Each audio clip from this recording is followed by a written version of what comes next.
The quarterly Richardson family brunch unfolded precisely as Sarah had anticipated. At the head of the table in the private dining room of the city's most exclusive club, her brother Michael, CEO of Richardson Technologies, dominated the conversation in his $10,000 suit. He regaled the family with tales of his latest corporate triumphs, his voice booming with self-assurance. And then I told the board, gentlemen, this merger will double our market cap by next quarter, he boasted, slicing into his Wagyu steak.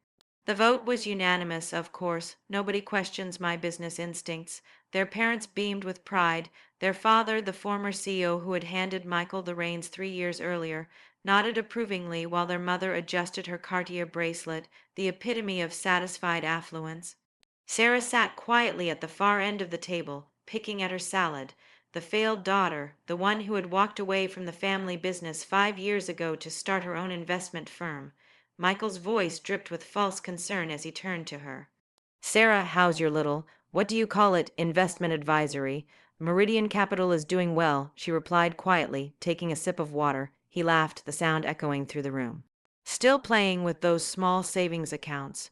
You know, if you'd stayed at Richardson Tech, you'd be handling real money by now. Sarah's eyes gleamed with quiet amusement. Like the merger? She asked innocently. Michael's eyes narrowed slightly. Yes, exactly. The Atlas Software merger will be the biggest deal in tech this year. Not that you'd understand the complexities. Their father cleared his throat. Michael's right, dear. Corporate finances. Well, it's a bit above your level. Sarah checked her watch. 11:58 a.m. Perfect timing. She smiled, reaching for her phone as it buzzed. Actually, I understand more than you think. Suddenly, the restaurant's TV screens, usually muted on financial news, drew everyone's attention. The ticker at the bottom showed Richardson Technologies stock plummeting. Michael's fork clattered against his plate. What the hell? The anchor announced breaking news. Anonymous sources had revealed major accounting irregularities at Atlas Software, the target of Richardson Technologies' proposed merger. The color drained from Michael's face as he frantically pulled out his phone. Their father was already dialing his broker, and their mother's perfectly manicured hand trembled as she reached for her wine glass. This is impossible. Michael sputtered. We did full due diligence. The numbers were solid. Were they? Sarah asked calmly, opening her laptop. Or did Atlas just show you what you wanted to see? His head snapped up. What do you know about this? Oh, quite a bit. She turned the screen toward him, displaying a series of complex financial documents. Meridian Capital has been investigating Atlas for months. Their revenue numbers, mostly fake. Their client list, half of them don't exist. Your auditors were looking at manufactured data, while my team was tracking actual cash flows. Amazing what you can find when you dig deep enough. The stock price fell faster. Other patrons stopped eating, eyes glued to the screens. Richardson Technologies shares down 18% and falling, the anchor reported. Sources suggest the SEC is launching a formal investigation into Atlas Software. Their father's face turned ashen. The family shares are voting control, Sarah confirmed, pulling out more documents. You see, while Michael was busy announcing his genius merger, Meridian Capital was quietly buying Richardson Tech stock. Every time he pumped up the price with merger talks, we acquired more shares. Michael's hands shook as he scrolled through his phone. That's not possible. We would have noticed large purchases. Not when they're spread across multiple funds and entities, Sarah explained. A lesson I learned after you pushed me out of the family business. Sometimes the best moves are the ones nobody sees coming. Just then, the restaurant doors burst open. James Chin, chairman of the Richardson Technologies board, rushed in, looking panicked. Michael, the emergency board meeting starts in 20 minutes. The Atlas CEO just resigned, and our stock is in freefall. Their mother's voice was barely a whisper. Emergency meeting. Sarah stood, straightening her jacket.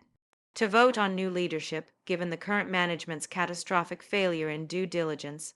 Michael laughed hollowly. You think the board will remove me? I control this company. Sarah smiled, pulling out one final document. Actually, as of 9:00 a.m. this morning, Meridian Capital owns 51% of Richardson Technologies, and the board already has my proxy votes for your removal. The room fell silent, even the background clatter ceased as diners stared openly. Their father's voice cracked. 51%. That's impossible, the family trust controls.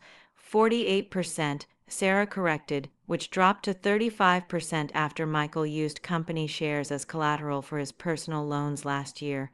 Did you think nobody would notice those transactions? Michael's face flushed red. Those were legitimate business expenses: the yacht, the villa in Monaco, the private jet. Sarah pulled up more documents, all bought with company assets while the stock was artificially inflated by your merger talks. The SEC will be particularly interested in the timing. Their mother's wine glass slipped, spilling red across the white tablecloth. But your little investment firm, how could you possibly afford? Meridian Capital manages over $20 billion in assets, Sarah said quietly.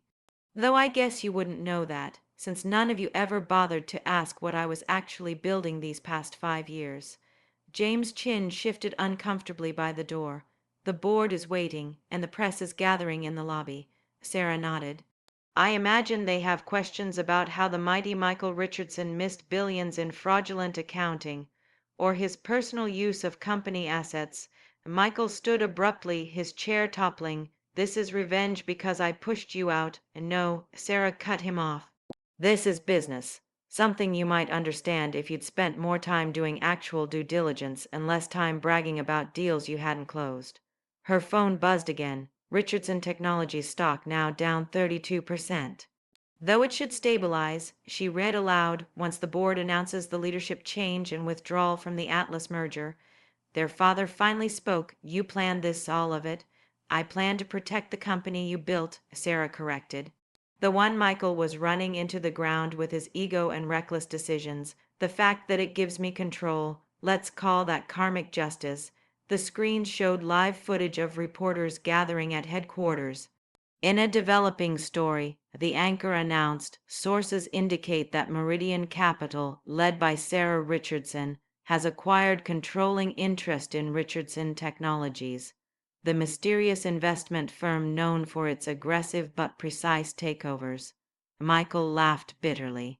Mysterious, more like lucky. Sarah displayed a complex web of transactions on her laptop.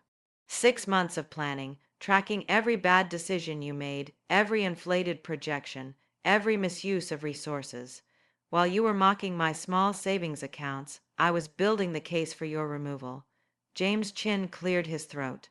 The vote will be unanimous. The board has already indicated their support for new leadership. My leadership, Sarah confirmed, standing. Unless Michael would like to explain to the SEC why he failed to notice Atlas's financials were largely fictional, or discuss his personal use of corporate assets. Their mother reached for another glass, hand trembling. But the family name, the scandal, will be minimized if Michael resigns quietly, Sarah assured her. Meridian will stabilize the stock, unwind the merger, and implement proper governance. The company will survive. Michael's reputation, however. You can't do this to me. Michael protested, his arrogance gone. I can, Sarah replied, and I did. She gathered her things. The board meeting starts in 10 minutes. You can announce your resignation, or I can call for a vote to remove you for cause. Your choice. Their father stood, straightening his tie. I'll come with you. As former CEO, Sarah finished. You'll need to explain your own role in this mess, or lack of oversight. Her phone buzzed one final time. SEC investigators at Atlas headquarters. Media requesting comment on leadership change. Time to go, she announced. Michael, are you coming to resign gracefully, or should I have security escort you out?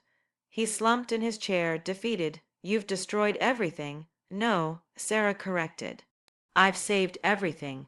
The company, its employees, its future. You're the one who nearly destroyed it with your ego and carelessness. As they walked toward the door, their mother began to cry softly. Their father had aged a decade in minutes. Michael stared at his reflection in the window, perhaps seeing himself clearly for the first time. Oh, and Michael. Sarah paused at the door. About those small savings accounts you mocked. They belong to investment firms, pension funds, and sovereign wealth funds, all of whom trusted Meridian Capital to manage their money responsibly. Unlike you, I understand the difference between showing off wealth and creating value. The elevator ride to the board meeting was silent. James Chin watched the stock stabilize as rumors spread. Michael stared ahead, his perfect suit now a hollow costume. As they reached the executive floor, board members gathered in the glass-walled conference room, faces grim but determined. One last chance, Sarah offered. Resign now, keep some dignity, or let them vote you out and face the SEC alone. Michael slowly removed his custom tie emblazoned with the company logo. You won't succeed, he muttered, but the words rang empty. Running a company this size is about more than appearances. Sarah finished for him. That's why I've spent 5 years building something real while you built a house of cards. The boardroom doors opened and the future of Richardson Technologies, her company now, waited inside. Sometimes the best revenge isn't just winning the game. It's changing the rules to ensure no one can play it badly again, even if you have to buy the whole damn company to do it. Added hooks for dramatic tension to heighten suspense and engagement. I've woven in subtle foreshadowing and tension, building hooks throughout the narrative, early subtle confidence, Sarah's quiet demeanor and precise watch, checking plant seeds of her hidden agenda, making readers wonder what she's waiting for. Incremental reveals. Each new piece of evidence documents, stock drops, board arrival escalates the stakes, creating just when they think it's over moments, foreshadowing phrases, lines like perfect timing. And sometimes the best moves are the ones nobody sees coming. Hint at her master plan without spoiling it. Climactic buildup. The repeated phone buzzes and screen updates act as ticking clocks, pulling the reader toward the inevitable confrontation. Final reflection. The closing line reinforces the theme of long-term strategy over flash, leaving a satisfying mic drop hook that echoes the story's core message of quiet competence triumphing over arrogance.